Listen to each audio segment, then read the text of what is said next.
Hi my loves, I finally completed the Moleskine featured all the way through my 30 ways to fill a sketchbook series, and I know you have all been waiting eagerly for a flip through, so here we go.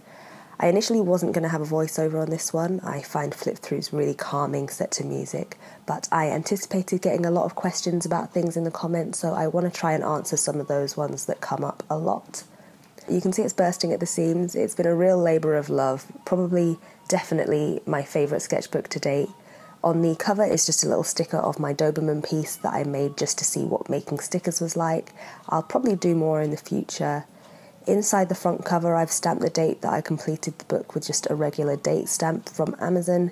If you remember in my sketchbook tips video, I designate different books different purposes, so yeah, I actually do that. I got off to a slow start in here with a few bits stuck in from magazines, some doodles done in biro and friction highlighters.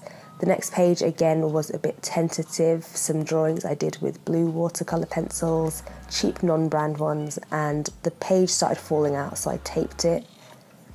I won't say much about the stuff you've seen before. If there's something I kind of skim over, you can assume that I have a video on it, and I will have the 30 ways playlist linked below. Here I tried to draw and paint some desert flowers as quickly as possible. So one of the first questions that I get asked a lot is how long does each spread take? And obviously it just really depends on what it is, what I'm using, and how much detail I'm planning on putting in. It always takes longer than I expect, or longer than what it feels like. It's really easy for me to look up and realise I've been drawing for hours. But yeah, let's say like an hour all the way up to like 6 hours. On this page I was looking at practicing gesture using the book Airborne as a reference. If you want to know more about that, you can check out my recent video about finding and using references. I also use online figure study sites and places like Pinterest. I'll try and leave some useful links below for you all. And here I was practicing simplifying landscapes, looking at tonal values and dominant shapes. These are all backgrounds from Samurai Jack. Again, another great alternative source of reference, backgrounds and concept art for cartoons and films. I don't use my sketchbook in page after page order, by the way, so those landscapes were actually something I practiced after one of my more recent landscape videos where I was talking about wanting to simplify the look of them. Here I made a mess, so I stuck one of my test prints over it that wasn't good enough for the shop. I also drew these tropical leaves and I loved how they turned out, so I might use that kind of motif again. And at the top is just a paint sample colour that I liked. It's called Swan Dance. I get a lot of questions as well about bleed through and general page quality. This is a Moleskine, by the way, I don't know if I mentioned that already, but the pages do wrinkle a bit in water, nothing too extreme, not enough to bother me. Copic markers do bleed through, sometimes several pages, but overall the quality is fine for everything I've used it for. These are a couple more experiments in simplifying landscapes. On the left is a shot from Edward Scissorhands, and on the right is from Mad Max Fury Road, which was recommended to me a lot by you guys for landscape inspiration. I used the paint Aquila, which I have a review for on my channel. I also used a larger brush on a smaller scale, and it worked perfectly. I loved the Mad Max one. Here I was just messing about drawing birds. This is where the inspiration for my crane painting came from. I like how they all ended up looking at this one weird one freaking out in the corner, except for this one that's like really trying not to look. On this page I was trying to work on the consistency and opacity of my gouache paintings, so I painted on a background that I coloured with Aquila. I recently bought this book full of different types of vehicles to work on improving my rendering of them. I love these DK books more than anything. I have a ton of them on all sorts of topics just sitting in my Amazon basket. The next frequently asked question is about fixatives or sealing my pages when I'm done with them to stop them smudging. It's not something I do a lot. I don't really have a problem with things smudging. If I do, I use Winsor & Newton spray. I can't say whether it's the best out there or not. It's not something that I know much about. I'm used to just using hairspray like we used to do at school. This was a page that I kind of gave up on. Not all pages can be finished.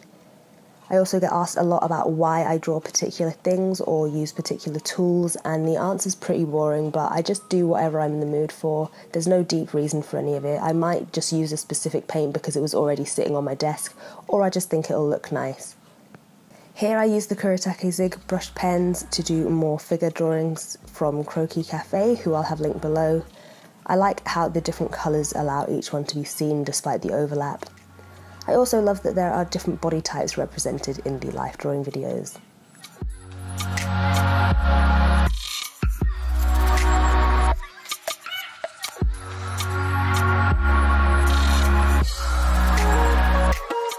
I stuck in this old map that I cut out of a book called The Dangerous Book for Boys, full of info on making slingshots and stuff. And here I drew over random blobs I painted, trying to create faces and some body parts. There were some successes and some not so much. This page was actually the breakthrough for me on simplifying my landscapes. I was trying to abstract a couple of photos into patterns based on their colours. With the first I went more abstract, and with the second I accidentally ended up showing more of the form of the photo.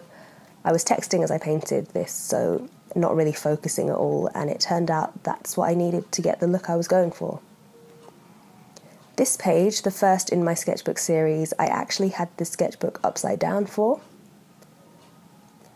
This is the kind of thing I end up doing when I'm feeling anxious and want to draw but also really don't. This page is just gouache and ink. People always ask me what I've written. Sometimes, like on the page with the plane and the satellite, it's information on what I've drawn. Sometimes it's my thoughts, areas to improve on. On this one, I just thought the page would look nice with some writing. I wrote out the first thing my eyes landed on in a book that was open on my desk. It says, 20 short muscles layered within the foot, flex, extend, abduct and adduct. That came from a great book called Anatomy for the Artist. I'll try and have as much as possible linked below for you guys. But I also used that book as a reference for these drawings of bones. And even though I go through my sketchbook at random, sometimes neighbouring pages end up relating to each other by accident. These were some line decker studies that were supposed to be quick but actually took forever. I love how he renders skin tones and also his use of shadow and light, and he always drew the most charming, chiselled men. His life and work with his partner Charles Beach are really interesting to read up on if you haven't.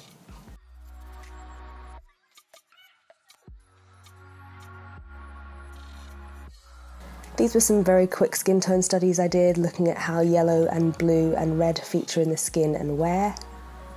Some blind contour drawings. I was inspired by a photo I was tagged in on Instagram where someone had done their own blind contour drawings inspired by my video, and they had taken it further and coloured them, and I loved how that looked.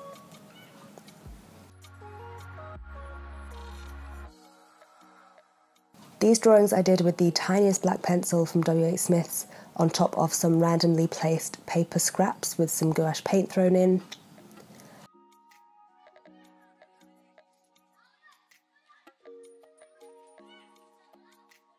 Another great feature in the Anatomy for Artists book is a section on bodies in motion, so I tried to quickly capture some of that. This is a page where I like the idea and I'll probably do it again, just I don't like the execution so much.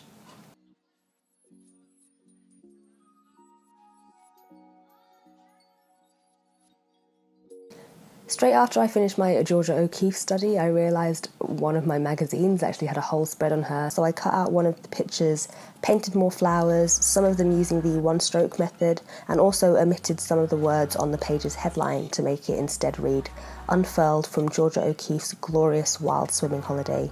I don't actually know what it said before. Another not feeling great page. I get a lot of my cutouts from either fashion or home and garden magazines. This is actually an advert for a comfortable chair. More messy pages.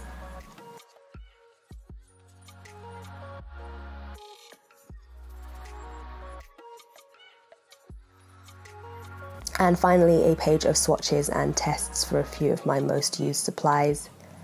So thank you all so much for watching. I hope you enjoyed this video. I'm already using a new sketchbook, so I can't wait to share that one with you. And if you want to see these pages in a bit more detail, I'll gradually be posting pictures on Instagram over the next few days or weeks. And if there are any questions that I haven't covered, do leave them below. Just remember to check the video description first, as it might be answered there. And I will see you next time. Bye.